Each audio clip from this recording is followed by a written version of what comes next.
You deserve a lover who never gets tired of studying your expressions, who listens when you sing, who takes away the lies and brings you hope, coffee, and poetry. Welcome to AMI Audiobook Review, the weekly podcast where we chat all things audiobooks. I'm your host, Ramia Amadin, and I'm joined by our technical producer, Nisreen Abdel Majid. The quote of the week was from a book by Pamela Anderson, and she was paraphrasing. This is a little bit of a stretch, but she was paraphrasing Frida Kahlo's "You Deserve a Lover," and Pamela does this in the book Lust for Love, Rekindling Intimacy and Passion in Your Relationship, which is by Pamela Anderson and Rabbi Shmuley Botique. And we're going to talk more about this later on with our contributor on the show. But wanted to bring it up because I know it's a little past Valentine's Day, and really we are stretching it because it's the end of the month, but we're going to talk romance. So why not indulge the romance fully with a quote of the day? Now let's go to the CELA homepage. We visit the Center for Equitable Library Access by going to celalibrary.ca. And we check out the featured titles that they have at the top of the homepage. Into the Broken Lands by Tanya Huff is the first book up there. This is a fantasy title. Oh, look at that. We're talking fantasy later today, too. Spare by the Duke of Sussex, which is Prince Harry, and that is a memoir. And the final featured title is Poster Girl by Veronica Roth, and this is a sci-fi title for anyone who's interested in that. Now we must talk about something that has come up on our radar. Nisreen, you have a story for us that's trending. Yes, I do. So, Harry Potter author J.K. Rowling has spoken about the abuse she suffered at the hands of her former husband, saying he tried to lock away the unpublished manuscript of the series' first book to stop her from leaving him. According to Book Browse, speaking on the Witch Trials of J.K. Rowling, a podcast series released on Tuesday, the author described her relationship with George Orantes as violent and controlling, saying she had to sneak pages of the work away in small batches to photocopy in case he burned them. So after becoming increasingly determined to leave him, she would secretly take a few pages of the manuscript into work every day, just a few pages so that he wouldn't realize anything was missing or he wouldn't be suspicious, and photocopy it. So that is wild, Ramya. I mean, think about it. The reputation that J.K. Rowling has for writing these books and doing it independently and just from top to bottom, pouring out her soul into the series, and then to find out this piece of information that she was going through the abuse of her ex-husband while getting into, not just like while writing this book, but while getting into the headspace of creating this series, inventing Harry Potter, and having to compartmentalize the writing. Because I've heard, numerous interviews of J.K. Rowling talking about what it's like, what it was like for her to start this book, right? What it was like to be on those train rides, go to the cafes, and just bring Harry Potter into this world. And this piece of information, Nisreen, kind of like, I don't know if taints it is the word, but it puts a new light on it, on the experience for her. It's just wild in terms of he actually held the pages hostage, just threatening her, if you leave me, I will burn these pages. And I never realized what was behind the scenes. And I don't think any of the fans realized how much this is new. This is brand new. I mean, she expressed all of this in the podcast the other day, and that's what was revealed. And I think all the fans were like, damn, this all happened while Harry Potter came to life, which makes it much more interesting. And I was speechless when I read this article. I was like, Ramya has to know. I mean, there's so much respect. Like, first of all, you already have so much respect for a writer like J.K. Rowling, no matter what else you will say aside from the art. But then there's so much admiration and respect and just I don't know, feelings and emotions around knowing that people had to go through, some writers, some artists, individuals had to go through so much to just get their art out. And I mean, this blew up, like Harry Potter blew up into an international sensation. But when she was writing that first book, she was just trying to write. She Yeah. didn't know.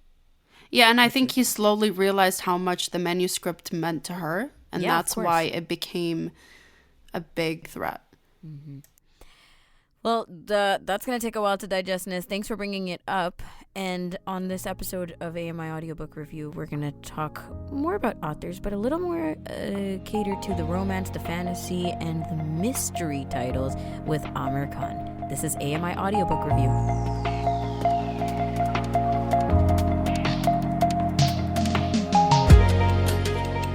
You're listening to AMI Audiobook Review, the weekly podcast where we chat all things audiobooks with your host, Ramya Amudan.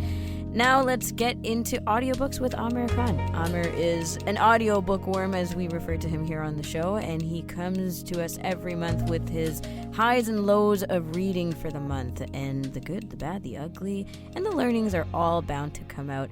Aamer, today's theme is romance, fantasy, and mystery, and that's because these are the three that we've picked for the month.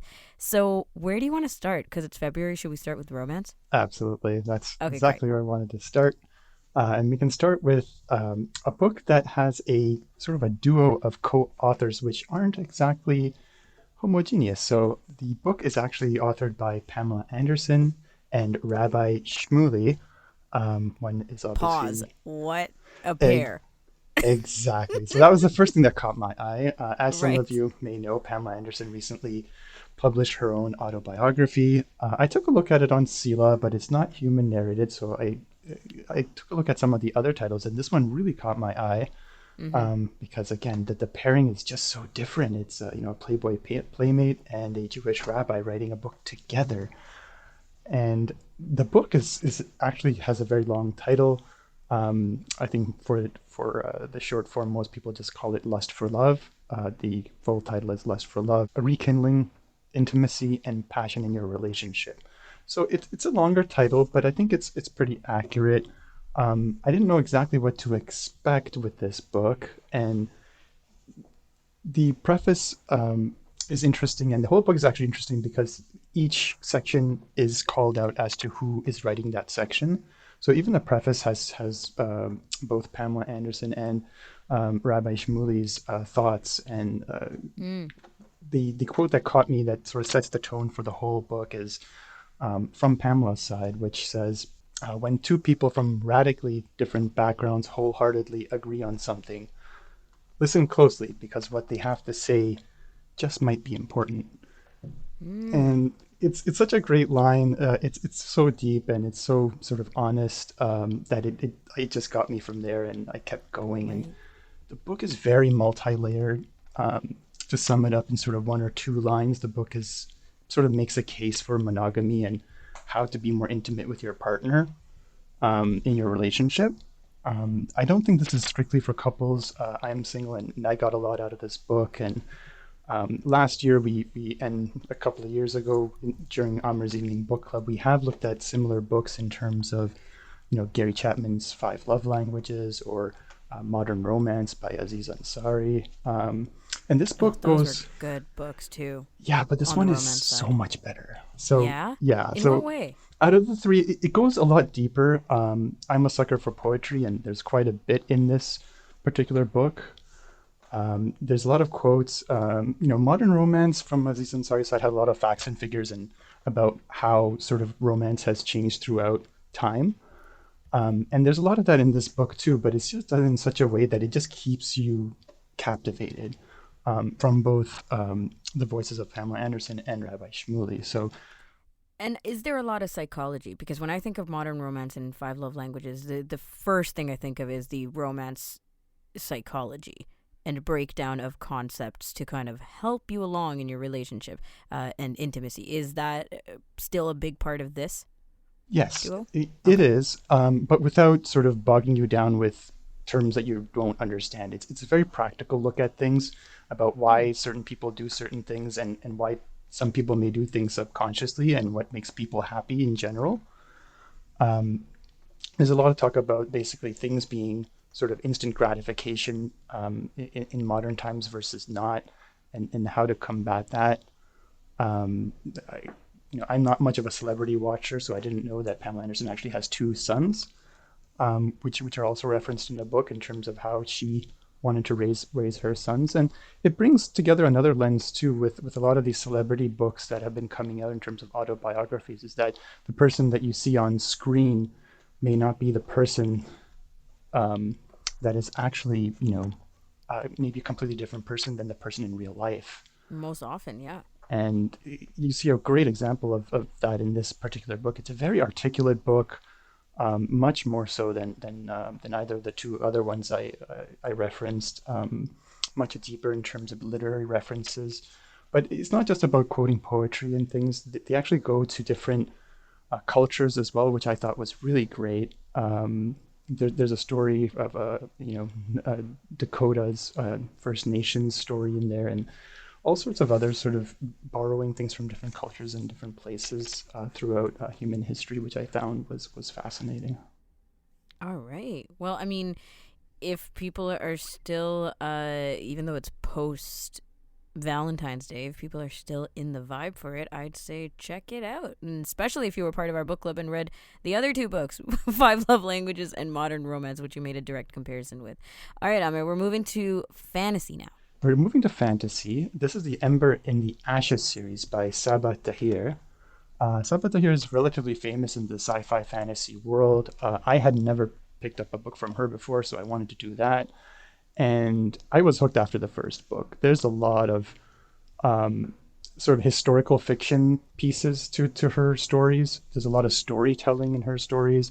There's a lot of sort of different bits and bobs of different genres that she really does roll together well. The stories for these particular books are set in a sort of Rome-like historical fiction in terms of, that time period of, horses and swords and things. And, there's this sort of empire like the Roman Empire, but the central character is a man who does not want to have anything to do with this particular empire, even though he's been raised to be a soldier, and finds himself competing to be the emperor. So you have all these sort of dualities going on from the start where, he's actually thinking about deserting and ends up competing to be emperor, which is, obviously polar opposites of things. The other thing Sabaa Tahir does really, really well is borrow different things from different cultures and sort of roll it into the storyline. So she uses some languages, borrowing from Arabic and from Urdu or Hindi and root words and things. And if you're clever enough, you can spot them. The cultural references really speak volumes about how the storytelling goes. So there's different people like gypsy style with caravans, and they call them tribal people. And you have, all the culture and those pieces that go with it. The first two books, in my opinion, are really great and sort of fantasy light. The last two books really get into much more sort of fantasy related, sort of supernatural type of themes. So whichever end of the Also scale. in the same world. Like, Yeah, this is a series. it is a series. And, go ahead. How long are the books? They vary. I think the last one is the longest, but the first two are manageable, I think, in and around 10 hours, if I remember right. And the first book is exclusively in the school where the main character has been trained and is about to graduate. I always find that with fantasy, there is a significant level of investment. Were you ready for the investment when you went in? I don't think this book really needs all that much. There's not, I mean, it's not one of those fantasy books where you have to keep track of the magic and keep track of what's going on in the world and, all of these different bits and bobs that the author has introduced. She does a really good job of grounding things in reality and slowly sort of letting you know where the supernatural starts to creep in.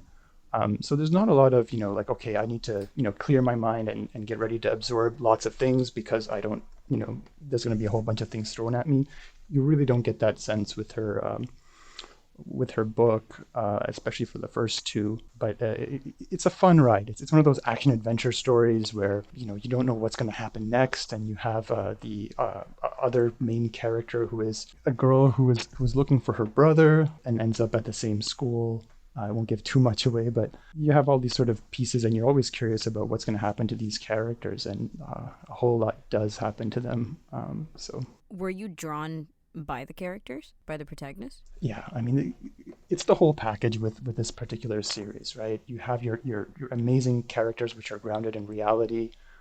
You have an amazing sort of background set piece in terms of the world that Sabathir creates.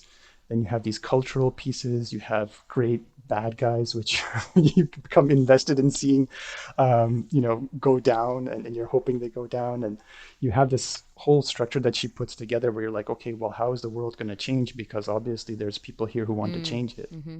I'm always interested, and it makes me curious to know how people dive into their fantasy writing, because sometimes it's entire world building, just pulling threads out of thin air, and other times, as you're mentioning with this book, there's a lot of soaking into what already exists or maybe has existed at a particular time. So the comparisons between the Roman Empire and everything else culturally is kind of interesting. So I'm curious to know, who would be interested in fantasy like this versus, no, I need it to be like deeply fantasy. Yeah, I think this almost caters to almost everyone. I mean, a while back in the book club, we read a book called The Emperor's Soul, and that's technically sci-fi fantasy to some degree. But again, I don't think it requires a huge appetite for sci-fi or fantasy to enjoy it. And I think these two books are relatively the same. I mean, there's a serious edge to it to some degree. But I think most readers, I mean, again, give it a try, and if you're not liking the first two chapters, you're probably not going to get into it after Right. that. But back to your previous point, I mean, yeah, it's always fascinated me how imagination works for authors in terms of writing their fantasy. I mean, Stephen King's Tower series, he comes up with sort of this whole structure of almost like a royalty type of environment, but the people are wearing jeans and are gunslingers, and you're like, well, that's an interesting mix. And Yeah. that's that goes with the territory with being an author, I suppose. It does. And what you know versus what you are willing to imagine, and sometimes all that kind of blends together and sometimes it doesn't. So it's just a lot of fascinating questions to ask the people who write, right? Now, moving to the last portion, which is one of your favorite authors, I believe. It is Michael Connolly, the Harry Bosch series, which I actually spoke to the last time I was on the show, but Yes. I want to take a different spin on it just because I'm over a dozen books in now of this particular series. And I just found it really fascinating. I wanted to share with the audience that it's not just about the authors and their imagination. The production value and the way they actually produce these books can have a really profound effect on the reader. And we've talked a bit before about, and you've had people on the show talk about different human narrators and how they can make a difference on an audiobook. But in this particular series, I found it really fascinating that it wasn't just the human narrators, but the actual production pieces too. So there were some books that I read which actually had theme music, almost like a TV show, between the chapters of the book.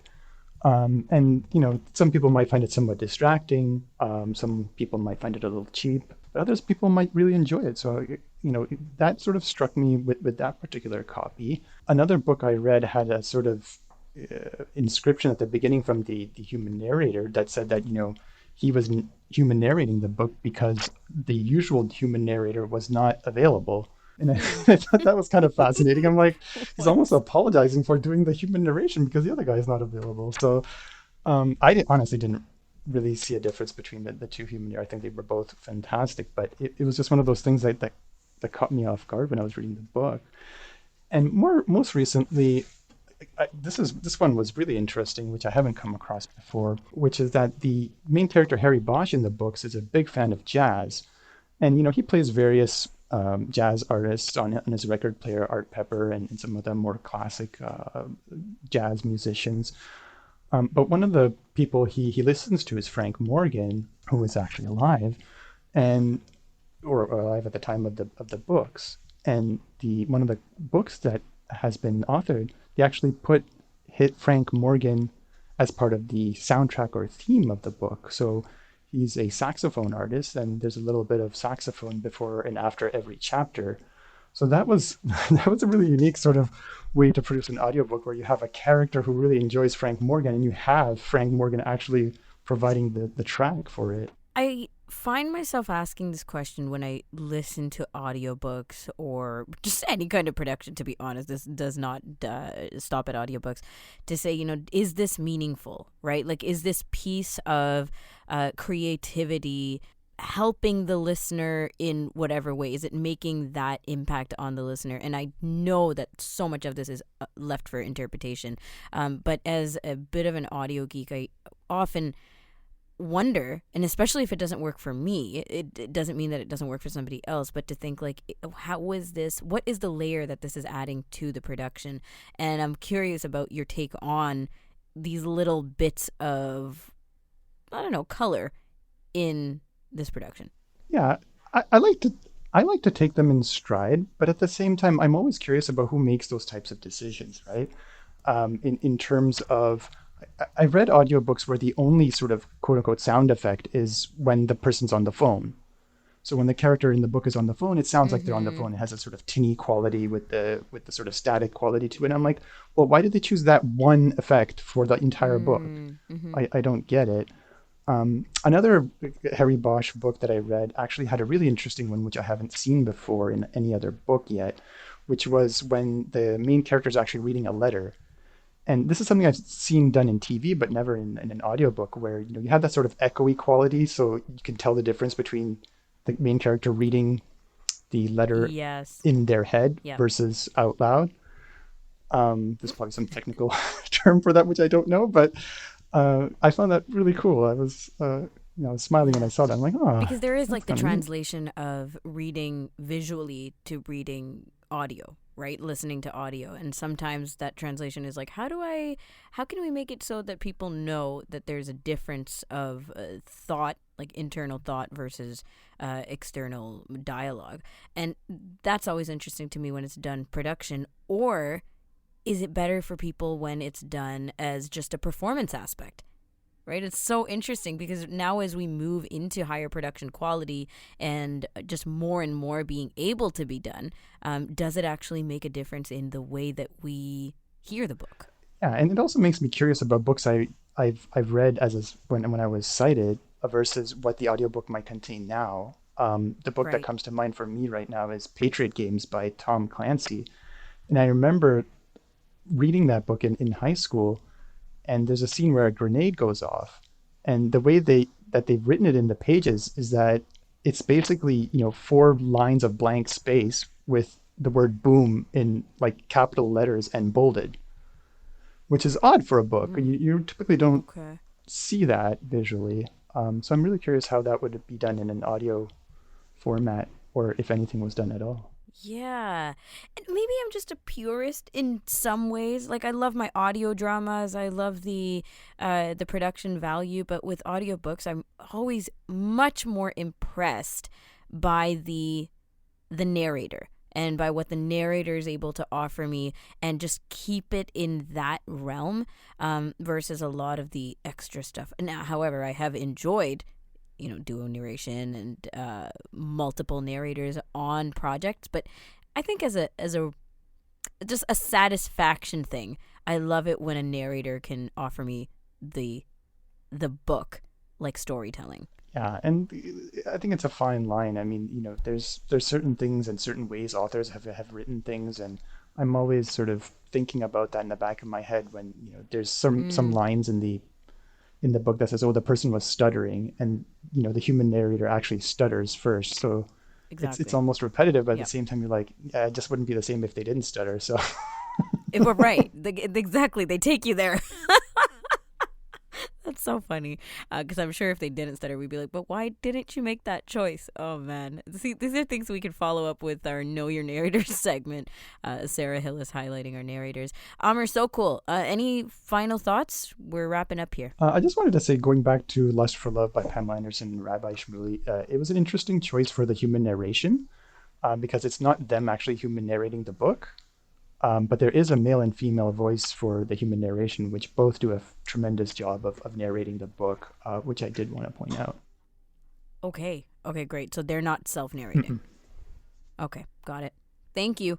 Appreciate all of this. As you mentioned last month, we're going to try to keep it to 3 things, and we did. So that's always fun.